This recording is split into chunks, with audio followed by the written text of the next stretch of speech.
সরকারের হিসাবে নাচেছেন, পুতুল হিসাবে আমরা নাচবো না। আমাদের শেরে বাংলা নগরেই আগারগাঁওতে 53টা সরকারি অফিস আদালত আছে। আমরা প্রয়োজনে কর্মবিরতিতে যাব, কারণ সচিবালয়ে যারা আছেন, সচিবালয়ের নেতারা ওনারা মনে করছেন সচিবালয়ে বসে বসে ওনারা বাংলাদেশটাকে ওনার নিয়ন্ত্রণে নেবেন।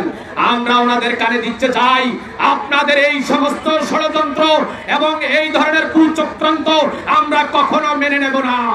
আমরা কর্মচারীরা ঐক্যবদ্ধ হয়ে এবং আজকে যে বাংলাদেশ সরকার আছে ডক্টর ইউনূস সাহেবকে আমরা জানিয়ে দিতে চাই, বাংলাদেশের মধ্যে যেই কর্মচারীরা আজকে বৈষম্যের শিকার হচ্ছে এটা অবিলম্বে আপনি সেটা সমাধানের চেষ্টা করুন।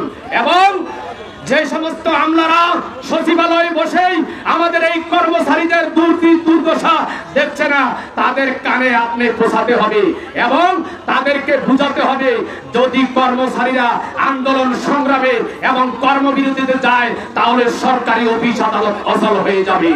এবং আমরা সেই সরকারি অফিস আদালত এখনো পর্যন্ত অচল করে দেই নাই, কারণ যারা পুলিশ প্রশাসন আছেন, নৌবাহিনীতে আছেন, বিমান বাহিনীতে আছেন, সবাই আমাদের প্রজাতন্ত্রের কর্মচারী।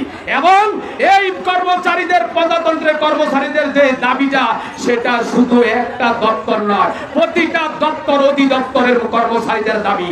এবং আমরা 50% মহার্ঘ ভাতার জন্য আমরা সরকারকে দাবি দিয়েছি এবং এই 50% মহার্ঘ ভাতা আমাদের মেনে নেন, না হলেই কর্মসূচি আরো জোরালো ভাবে হবে।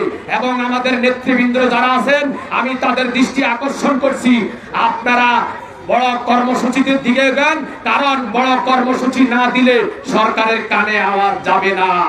এই সরকারি কর্মচারীরা সভ্য হয়ে বসে থাকলে চলবে না। আমরা এতদিন সভ্য ছিলাম, এখন আমাদের দেওয়ালে পিঠ থেকে গেছে।